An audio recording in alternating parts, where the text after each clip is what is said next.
श्रोताओं, मैं मुकेश गंभीर, डायरेक्टर रेडियो बूज, आज स्टूडियो में एक ऐसी शख्सियत को लेकर आपके सम्मुख प्रस्तुत हुआ हूँ कि मुझे भी अपने आप में बहुत हर्ष महसूस हो रहा है कि हमारे स्टूडियो का जो पर्पस था कि हम ऐसे ऐसे लोगों को प्लेटफॉर्म प्रोवाइड करेंगे जो अपने अपने फील्ड में अलग तरह की महारत रखते हैं। उसी संदर्भों में आज मेरे पास कथक डांस की जो निपुण हैं, एक्सपर्ट हैं, डॉक्टर पारुल पुरोहित हमारे बीच में हैं और मैंने विशेष गुजारिश करी कि मैं उनके इंटरव्यू में अपने सहयोगी जो हमारे यहीं से गुड़गांव से हैं उनको बुलाकर इनका जो है इंटरव्यू करें। तो मैं आपका बहुत बहुत स्वागत करता हूं, आभार व्यक्त करता हूं कि आप आए और मैडम आपका भी बहुत बहुत आभार। तो इससे पहले कि मैं श्रोताओं आपको कुछ और बात लेके जाऊं, मैं मैडम पारुल से गुजारिश करूंगा कि वो अपनी इंट्रोडक्शन, अपनी क्वालिफिकेशन, अपने जितने भी लॉरेल्स आपने जीते हुए हैं उनके बारे में थोड़ा हमें बताने का कष्ट करें। थैंक यू सर, धन्यवाद है आपका कि आपने मुझे यहाँ पर इनवाइट किया। सो बेसिकली मैं एक कथक नृत्यांगना हूँ, पद्मश्री पद्म भूषण श्रीमती लाखिया जी की स्टूडेंट हूँ जी। और अभी मैं वर्ल्ड यूनिवर्सिटी ऑफ डिज़ाइन जो सोनीपत में है वहाँ पे परफॉर्मिंग आर्ट्स स्कूल की डीन हूँ जी। तो बेसिकली जर्नी जो मेरी कथक में शुरू हुई थी वो 6 वर्ष की उम्र से शुरू हुई थी जी। और उसके बाद में मुझे CCRT की स्कॉलरशिप मिली थी, नेशनल स्कॉलरशिप। तो मैं नृत्यग्राम कर एक गुरुकुल है जो स्वर्गीय प्रतिमा बेदी जी ने शुरू किया था जी। तो वहाँ पर I was selected for the Kathak Gurukul और वहीं कुमी बेन से मेरी भेंट हुई थी। उससे पहले प्रकाश गुरु जी से मैंने जोधपुर में सीखा था, I belong to Jodhpur Rajasthan. तो जब मैं नृत्यग्राम गई तो वहाँ से नए एवेन्यूज़ मेरे लिए काफ़ी खुल गए थे कुमुदनी जी के अंडर में। वहीं से मैंने अपनी मास्टर्स की। ड्यूरिंग दैट टाइम कुमुदनी जी का ज़्यादा समय जो है वो अहमदाबाद में जाता था उनके कदम इंस्टीट्यूशन में। So then I shifted from Nrityagram to Kadam Ahmedabad. वहीं से मैंने अपनी मास्टर्स की और उसके बाद जय नारायण व्यास यूनिवर्सिटी जोधपुर से मैंने अपनी PhD कंप्लीट की Kathak Krishna and to relationship. और उसके बाद I got married and came to Delhi. और इस सब के बीच में युवा पुरस्कार भी जीता राजस्थान संगीत नाटक अकेडमी से, वीर दुर्गादास मातृशक्ति अवार्ड मिला। ब्रिटिश काउंसिल से फिर मैंने काफ़ी काम किया ब्रिटिश काउंसिल के साथ, voice modulation workshops, dance workshops ली। उसके बाद में I had gone to Athens to present a paper for the International Dance Council Paris और वहाँ पे परफॉर्म भी किया एक सेल्फ कोरियोग्राफ पीस। और उसके अलावा because when I was with कुबी बेन तो जो जितने भी हमारे इंटरनेशनल प्लेटफॉर्म्स और नेशनल प्लेटफॉर्म्स पे जितने भी बड़े फेस्टिवल्स हैं उसमें कुबी बेन के कदम ग्रुप के साथ मैंने परफॉर्म किया जी। और उसके बाद में मुझे लगा कि थोड़ा सा नृत्य जो है वो एक सेक्लूडेड पार्ट हो जाता है अगर आप उसको थोड़ा सा मैं चाह रही थी कि उसको और ज़्यादा स्प्रेड करूँ। तो फिर मैंने ट्रिनिटी कॉलेज लंदन से परफॉर्मेंस आर्ट्स में ग्रेड 8 करी। सो उससे मेरा थोड़ा सा जो understanding of performance and performing in दो शब्दों का जो दोनों में डिफरेंस होता है वो मुझे समझ में आया। एंड उसके बाद में फिर मैंने वापस ब्रिटिश काउंसिल के साथ काफ़ी सारी ड्रामेटिक्स की वर्कशॉप्स की। एंड फिर भगवान की कोई कृपा हुई और श्री राम भारती कला केंद्र है नई दिल्ली में, मंडी हाउस में, बहुत पुराना इंस्टीट्यूशन है। वहाँ पर मुझे एज ए प्रिंसिपल चुना गया। तो वहाँ मैंने अपनी सेवाएं प्रदान की। And while I was working there तभी ये वर्ल्ड यूनिवर्सिटी ऑफ डिज़ाइन में जो है परफॉर्मिंग आर्ट्स का जो है हमारा प्रोग्राम लॉन्च हो रहा था। And they were looking for somebody who can look into both dance and music and eventually obviously क्योंकि परफॉर्मिंग आर्ट्स स्कूल है तो ड्रामेटिक्स तो आएगा ही, तो somebody who could look into that. So I got this opportunity. So that's a brief of my journey. And here I am. Yeah. चलिए, मैं थोड़ा सा आप इस यूनिवर्सिटी के बारे में भी बताने का कष्ट करें? सर ऐसा है कि वर्ल्ड यूनिवर्सिटी ऑफ डिज़ाइन जो है वो एक बुटीक यूनिवर्सिटी है, okay completely dedicated to design domain. Okay so जब डिज़ाइन डोमेन की हम बात करते हैं तो उसके अंदर आर्किटेक्चर है, उसके अंदर विजुअल कम्युनिकेशन है, जी। उसके अंदर डिज़ाइन तो है ही, प्रोडक्ट डिज़ाइन हो गया, टेक्सटाइल डिज़ाइन हो गया, फैशन हो गया। जी फिर कई लोग मुझसे सवाल भी ये करते हैं कि परफॉर्मिंग आर्ट्स वहाँ क्या कर रहा है। जी तो मैं हमेशा उनको यही कहती हूँ कि सुरों का डिज़ाइनिंग, मूवमेंट्स का डिज़ाइनिंग, Yes. कोरियोग्राफी, म्यूजिक संरचना, this is all designing only. So we have visual arts also there and we have performing arts, now we are launching performing arts. So हमारे जो वाइस चांसलर हैं Shri doctor Sanjay Gupta, तो ये उनका vision है कि एक ऐसी यूनिवर्सिटी क्रिएट की जाए जो कि पूरी तरह से डिज़ाइन को समर्पित हो, और डिज़ाइन को वैसे देखा जाए तो शौक में बहुत लोग लेते जी। हैं, लेकिन एज ए प्रोफेशन जब आप लेने जाते हैं तो फिर आपको इंटरनेशनल स्टैंडर्ड्स से आपको मैच करना पड़ेगा अपना जी। कार्य। सो उस लेवल की सारी सुविधाएं एक ही जगह पर, एक ही डोमेन में, जी और वहाँ पे परफॉर्मिंग आर्ट्स होने का मुझे ये फ़ायदा लगता है कि फॉर एग्जांपल आर्किटेक्चर के बारे में बहुत करीबी तौर से जानना स्टूडेंट्स के लिए पॉसिबल हो जाता है, because we have a school of architecture. जी या जैसे मुझे अपना खुद का एक ग्राफिक पोस्टर बनाना है, या मुझे अपना कुछ म्यूज़िक एडिट करना है, या मुझे अपना कुछ ऐसा विजुअल कम्युनिकेशन का पूरा डिपार्टमेंट है जो मुझे हेल्प कर सकता है, not just as a performer but मुझे प्रेजेंट भी तो करना है अपना काम। सो फैशन है, कॉस्ट्यूम डिज़ाइनिंग से लेकर कपड़े की समझ से लेकर मैं कहीं भी कंफ्यूज होती हूँ कि फिर मुझे एक ऐसा कॉस्ट्यूम बनाना है, होता है कई बार स्टूडेंट्स को, इसमें मुझे इस तरह का फ्लेयर चाहिए। I can always walk up to the other students of the fashion department and check with them. So जो collaborative work का यहाँ पे प्लेथोरा है हमारे पास में, वो यूजुअली आपको यूनिवर्सिटीज़ में नहीं मिलेगा। और दूसरा स्कूल ऑफ परफॉर्मिंग आर्ट्स में हम स्पेसिफिकली ये देख रहे हैं कि जो कि बाकी डिपार्टमेंट्स में भी है कि जॉब जो है इवेंचुअली करियर ऑप्शंस बच्चे के पास में होने चाहिए, राइट क्योंकि आप खुद भी एक कथक नृत्यांगना है तो आप ये मानेंगे कि अगर हम 14-15 साल कथक सीखते हैं या 14-15 साल हम कोई भी शास्त्रीय नृत्य या संगीत सीखते हैं, उसके बाद हमारे पास ऑप्शंस क्या हैं? या तो हम परफॉर्मर बनेंगे या हम अपने घर में क्लासेस खोल लेंगे, राइट ज़्यादा से ज़्यादा हमको स्कूल में जॉब मिल जाएगी। ठीक तो बहुत आपने पढ़ाई की तो कहीं जाके आपने रिसर्च की तो शायद यूनिवर्सिटी में, और वो भी एक फिक्स जॉब्स होती हैं। जी Now here what we are doing is we are providing something like Kalaripayat also, international dance forms, Indian classical. उसके अलावा आर्ट एडमिनिस्ट्रेशन है, डांस थेरेपी है, म्यूजिक थेरेपी है।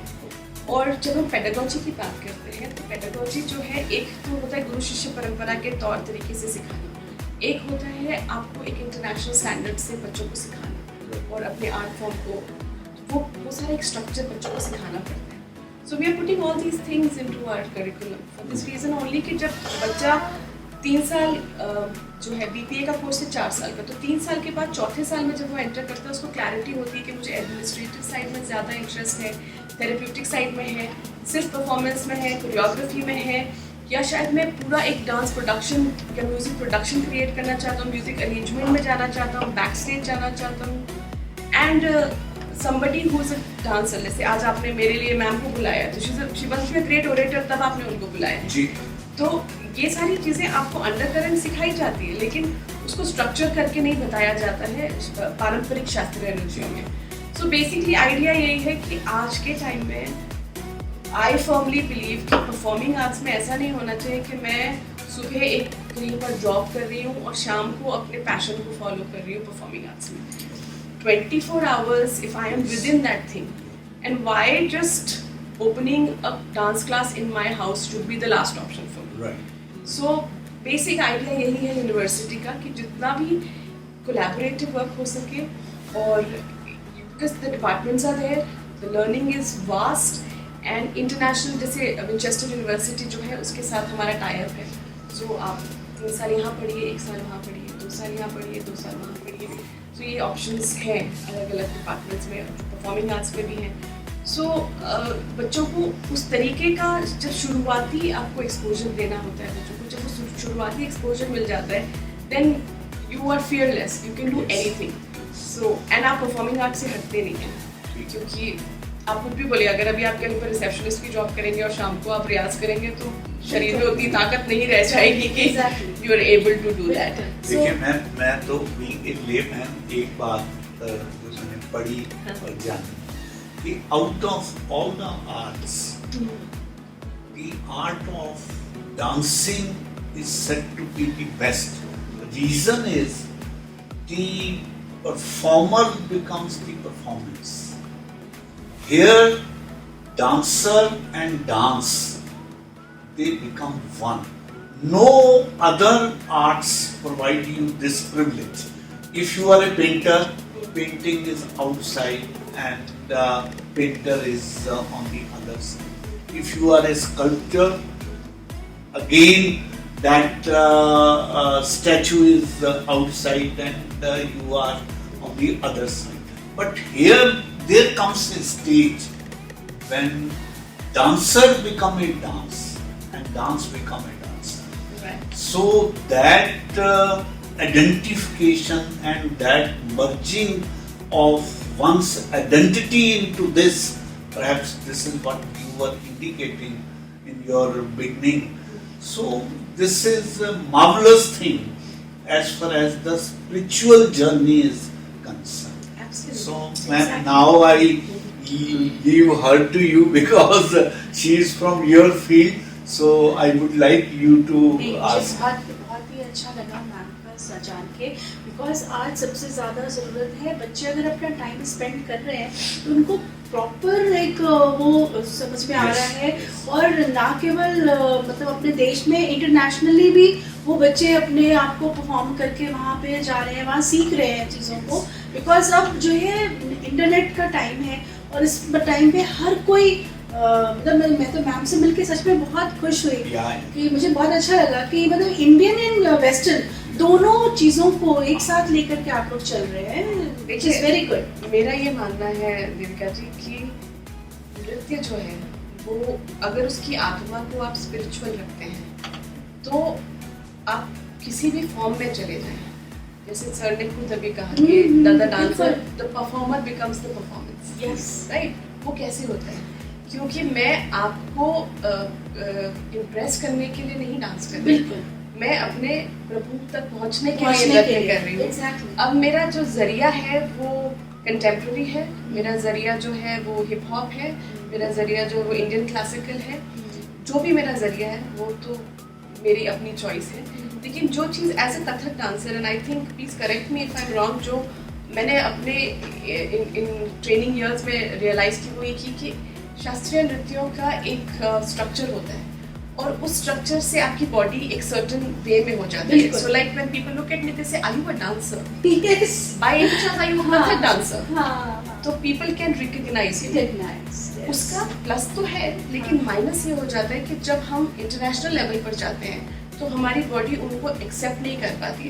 अब आप मुझसे कहेंगे कि आप इस तरीके से थोड़ा सा अपना बॉडी को एलिवेट कीजिए, थोड़ा सा लीप लीजिए, थोड़ा सा जमीन पे रोल कीजिए, I will be like no, I can't do this, because मेरी बॉडी उसको एक्सेप्ट नहीं करती। लेकिन अगर मेरी ट्रेनिंग ईयर्स में एक क्लास कलरी पाइट की भी हो रही है, एक क्लास बैले की भी हो रही है, और मैंने फाउंडेशन, मैंने बोला कि मैं तो भरतनाट्यम को ही फॉलो करूँगी, या मैं ओडिसी ही फॉलो करूँगी, या मैं कथक ही फॉलो करूँगी, उसमें मेरी ट्रेनिंग चल रही है, लेकिन my body is being exposed to different styles.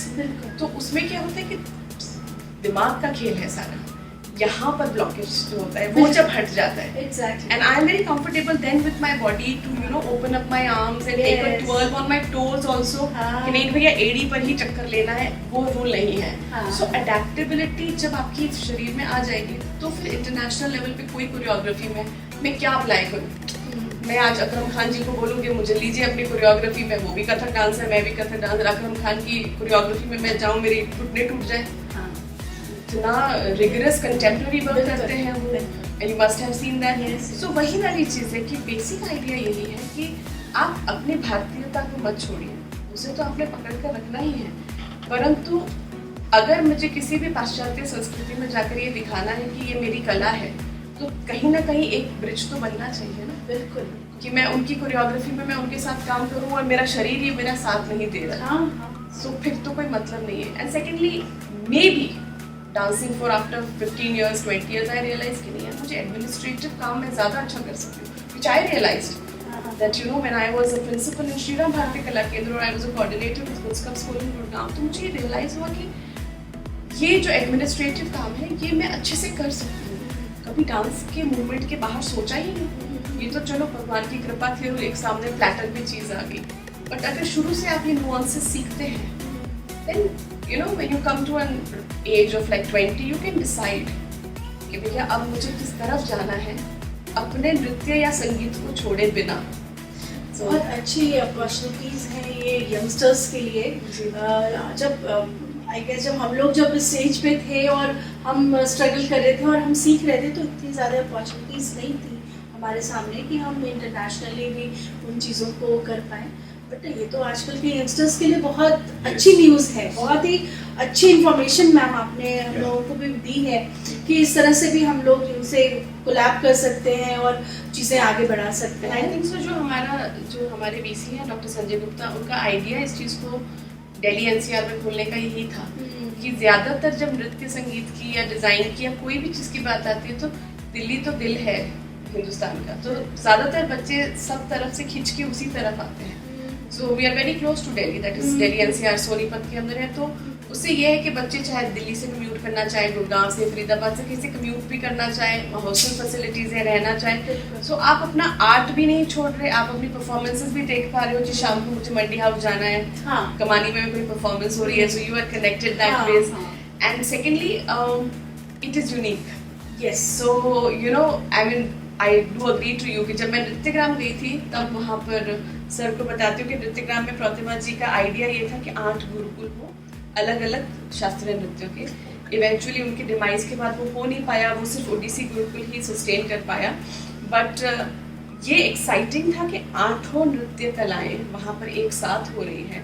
तो हमारे लिए हमने अपनी कथक की क्लास कर ली, फिर हम मोहिनी अट्टम में चले गए, फिर हम कथकली में चले गए, फिर हम इधर चले गए। So when this idea was shared with me about WUD और ये जब जॉब मेरे सामने आई तो मुझे वही चीज़ याद आई कि क्योंकि कोलैबोरेटिव वर्क, आज मैं रेडियो को समझना चाहती हूँ तो मुझे सोनीपत से उठ के सर के पास आना पड़ा यहाँ, लेकिन अगर वहीं पर ही एक रेडियो स्टेशन हमारे बच्चे खोले, सो you know that is a kind of feel that you have. Devika ji, with your permission, I would like to ask her one thing. Please, sir. She had been visiting various countries. This Kathak is originally said to be our way of dance. How you found there in abroad, how people are taking our art of dancing, particularly the Kathak one, which is said to be almost on a different plane as far as the Western dance is concerned. How do you observe that? Sir ये आपका सवाल बहुत खूबसूरत है और Indeed ये मेरा एक आई ओपनिंग एक्सपीरियंस रहा था जब मैं एथेंस गई थी, क्योंकि एथेंस में अराउंड 56 कंट्रीज से डांसर्स आए थे and in 2018 it was their 51st dance council. और उसका जो थीम होता है, हर साल एक थीम होता है, उस साल का थीम स्पिरिचुअलिटी था। सो मैं बड़े से कहना चाहिए ओवर कॉन्फिडेंस और गुरूर के साथ वहाँ गई थी। Spirituality in India is like you can't touch us, in foreigners को क्या पता स्पिरिचुअलिटी क्या होती है। सो आई वाज वेरी, तो मैंने रूमी की पोएट्री पे मुजफ्फर अली जी के लिए मैंने परफॉर्म किया था रूमी पोएट्री, सो उसी को मैंने ट्वीट करके थोड़ा सा और एलैबोरेट करके कृष्णा से जोड़ के and I had taken my piece. Even entire Sufism is on. Absolutely. So मैं बड़े ओवर कॉन्फिडेंस से वहाँ पर पहुँची थी। लकीली मेरा 3rd डे परफॉर्मेंस था, so 2 दिन पहले थे मेरे पास में। So and when I went there, it was utter surprise, shocking surprise था मेरे लिए कि वहाँ के लोग जो हैं, जो भी उनके नृत्य, जो भी फॉर्म्स वो करते हैं, probably because the theme was spirituality also, लेकिन they are so spiritual in their approach. So when they are dancing, मुझे उनकी भाषा को समझने की कोई ज़रूरत नहीं पड़ रही, उनका म्यूजिक नहीं दिखाई दे रहा है। And as again I will repeat what you said, the performers became the performance, and it was a divine experience. जो डिफरेंस मुझे लगा वो ये था कि वो लोग अपना जो शरीर का जो स्किन है, they wear their skin as their costume. They are so comfortable in their skin. हमारे साइड क्या होता है कि हम जो है थोड़ा सा embellishments में ज़्यादा, जो कि हमारा तरीका है और उसमें कुछ खराबी भी नहीं है, लेकिन हम जैसे कथक में तो हमने मांग टीका लगाया, भरतनाट्यम में हमारा कमर बंद है ये। So they don't wear, most of the dancers they don't wear anything except the basic costume. जो मेरी गुरु कुमुदनी जी भी करती हैं कि वो सिर्फ कानों में झुमके पहनाती, ज़्यादा गले में नेकलेस, बाकी ड्रेस पे कई बार दुपट्टा भी नहीं देती थी, which was very scandalous at that time. Now everybody does it. So वो कंफर्ट जोन जो था, तो उसमें कई बार क्या होता है कि जैसे हमें 20-20, 25-25 मिनट दिए गए थे परफॉर्मेंस से, and there were lot of moments जब आपको रियलाइज होता है कि आपको ना बॉडीज दिखती ही नहीं है डांस करते हुए. You feel there are some spirits dancing because there is no distraction of a pallu or a dupatta or anything going around, and I could feel that connect. So when I went, तो मुझे तीसरे दिन तक तो मेरा over confidence बिल्कुल under confidence हो गया था, because I was like these guys are brilliant, what am I going to do. फिर भी मैंने भगवान का नाम लिया, फिर मैंने बोला, मैंने कहा जी मैं उसको थोड़ा सा एक्सप्लेन भी कर देती हूँ. मैंने थोड़ा सा, किसी ने नहीं किया था पर मैंने तो पहले बोल दिया, मैं कहा भगवान जाने ने समझ ही नहीं आएगी, जाने क्या रूमी बोल रहा है, जाने क्या मैं बोल रही हूँ, जाने क्या कृष्णा बोल रहे हैं. But it was accepted so well. Thunderous applause was there. People could connect. And after the performance, lot of dancers, specifically American dancers, they all walked up to me and they were like, you know, and even from specifically places like Bahamas and all, you know, people were like, कहीं ना कहीं वो उस चीज़ को ज़्यादा, because उधर एक spiritual dance church के लिए वो अलग तरीके से करते हैं. They were like, you know, we were so connected and we just felt that we could see that. Because मेरा तो यही होता है कि भैया आप देख रहे हैं चाहे नहीं देख रहे हैं, मुझे मतलब नहीं है. जब the moment I start dancing, I only dance for him. Yes. So I think वो एक भ्रम टूटा मेरा भी, और एक्सेप्टेंस वहाँ पर बहुत ज़्यादा है इंडियन क्लासिकल की. हम लोग आंखें बड़ी सुंदर बनाते हैं और हमारा वो होता है, तो वो थोड़ा उनको अट्रैक्टिव भी लगता है. Secondly they were very subtle colours. हम लोग बड़े रंगीन रंग बिरंगे कपड़े होते हैं, लाल हरा ये वो चटक, तो वो भी उन्हें बड़ा खूबसूरत लगता है. फिर ज़्यादातर लोग वहाँ पे बाल खुले, फॉरेन में लोग खुले बाल ज़्यादा रखते हैं, हमारे बाल बंधे हुए, उसमें गजरा लगा हुआ है, and all this. So that whole appearance, they are very intrigued and very thing. But the dance form wise, they were like, you know, how do you do this movement? They were so, मतलब कि छोटी कसक मसक जो हम कर लेते हैं, या थाट में जैसे हमने अपना बॉडी को कंट्रोल किया. They had so many questions. So I would say it was so well accepted. And yes, there was this whole strong connect, and there my belief that yes, I'm going on the right path. Because eventually, if you take that whole thing as spiritual, क्योंकि वो भक्ति के लिए कहते हैं ना कि भक्ति मार्ग जो है, नृत्य संगीत तो सबसे इजी साधना है प्रभु तक पहुंचने की. So वो अपने तरीके से चले हुए, हम अपने तरीके से चले हुए, but I could just see that the acceptance was very strong, and they were looking forward because Kuchipudi dances थे, Bharatanatyam dances थे. Probably I was the first Kathak dancer to perform on the third day, so they all were waiting, and they were like, okay, you were twirling and you were doing this and all this, so it was very very well accepted. Just after listening to you, I am reminded of one particular incident which I happened to read from the literature. They say that once in France there was a competition of dancers. So one gentleman known as Rozwansky, he was chosen for dance. He said, okay, I'll dance, but as and when I'll be doing my dancing, my that beloved who has become now my wife, she should always be present on the stage. Dance started and she was also present. Now, in the whole of the world, there was so much clapping for him. But what he saw, that all of a sudden, at the end of his dance, his wife is running and weeping. So he was wonderstruck. What has happened? After the dance was over, he went, to his home and found her, and she was weeping. He said, "क्या हुआ भाई? दुनिया भर के लोग तालियों से मेरा स्वागत कर रहे हैं और आप तुम लोग रो रही हो। रो रहे हो। She said, मैं सिर्फ तुम्हारे लिए रो रही हूँ कि तुम कितने अभागी हो। तुमने वर्ल्ड के सामने अपनी इतनी जबरदस्त परफॉर्मेंस की कि सब तुम्हें देख पा रहे थे, लेकिन तुम इतने अभागे थे कि तुम स्वयं को नहीं देख पा रहे। अब मैं उस बात पे आता हूँ जो बात आप समझना चाह रही थी। उसने कहा कि तुमको किसने कहा कि मैंने अपनी परफॉर्मेंस को नहीं देखा। ये बात ठीक है कि डांस करते हुए I was not a dancer, I became a dance, but in spite of this, I was watching myself. And that watcher was so alive that he was watching me as well as my dance.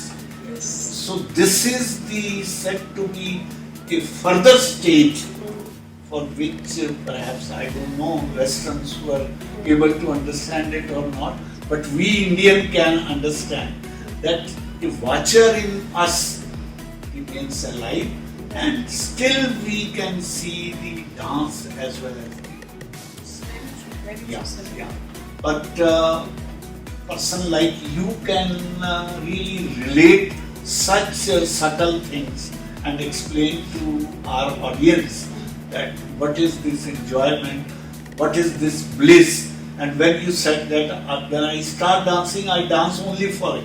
Absolutely. So I personally feel that any art where you completely merge yourself and lose yourself and completely identify yourself with that art, and it is the privilege of only a dancer to have this.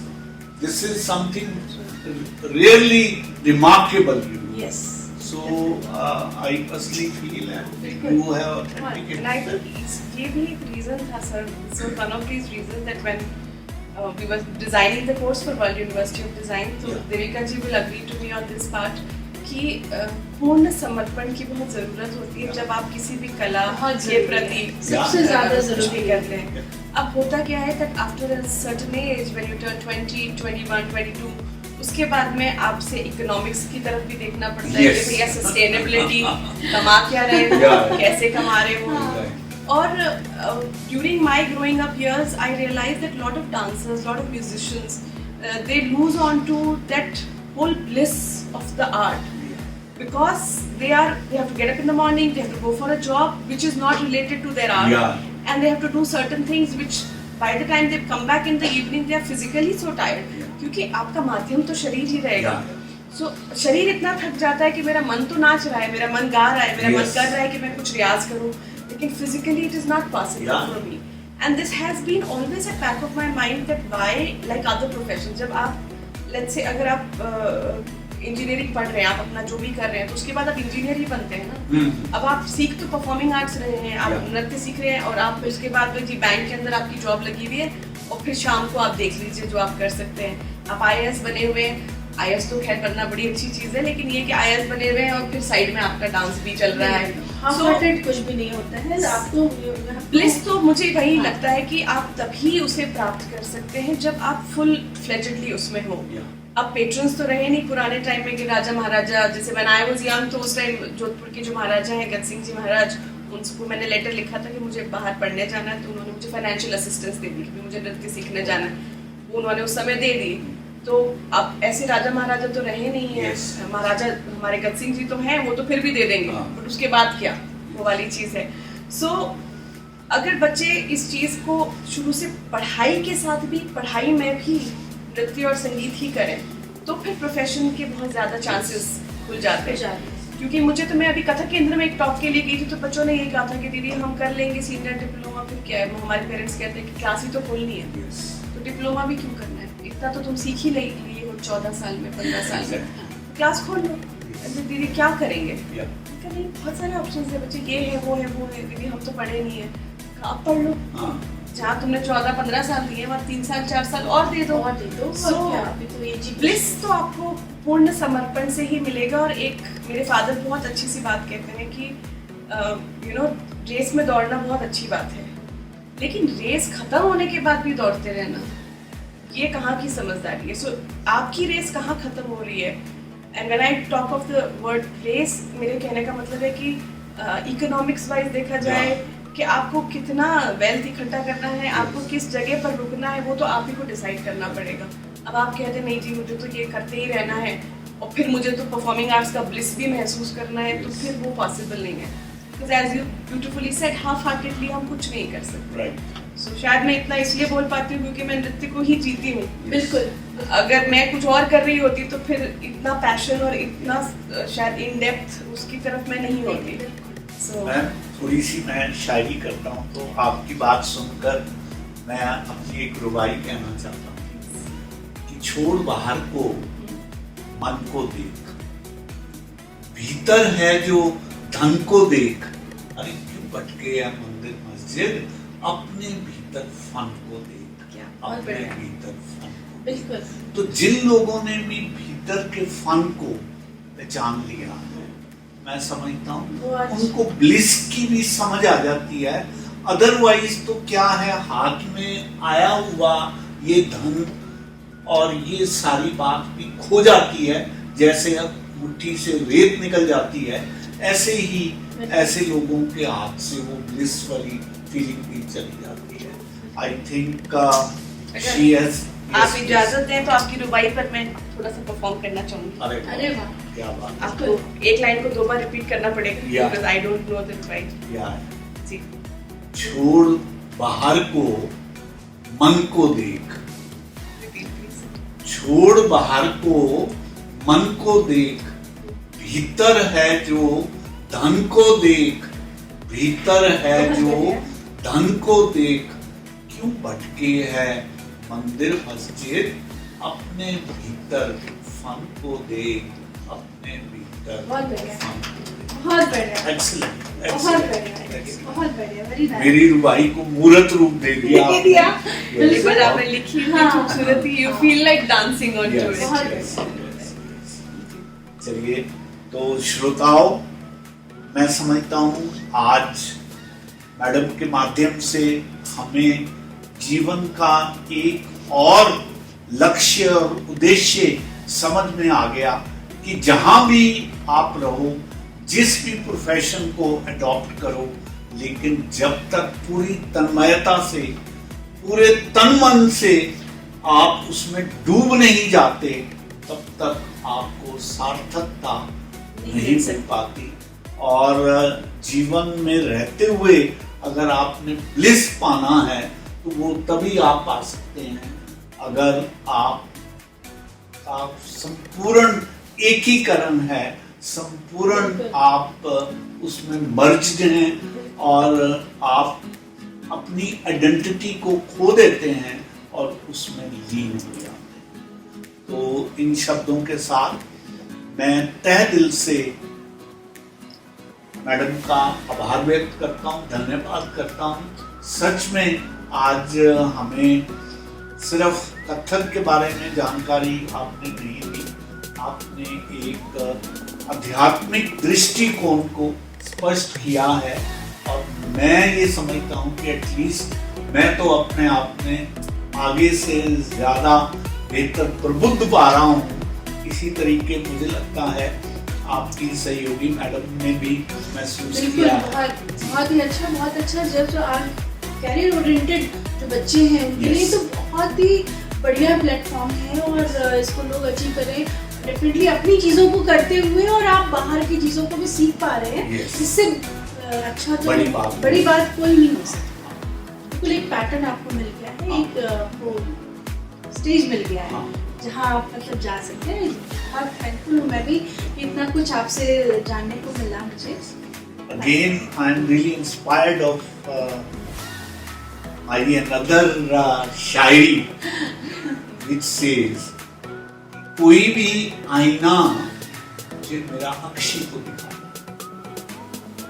कोई भी आईना मुझे मेरा अक्षी तो दिखाता है, रह जाता है जो भीतर मेरे, कहाँ वो मुझको बताता।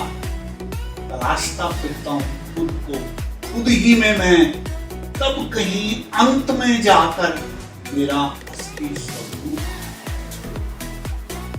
तब कहीं जाकर मेरा असली स्वरूप वो मुझको, तो जहाँ इस तरह की विद्वान विदुषी महिलाएं मिले, वहाँ पर वाकई ही भीतर का जो स्वरूप है वो देखने का मौका मिलता है। इन शब्दों के साथ श्रोताओं आपसे भी विदा लेते हैं और अगली मीटिंग में ऐसी ही किसी प्रबुद्ध महिला से आपको पुनः मिलाने का प्रयास करें। बहुत बहुत धन्यवाद।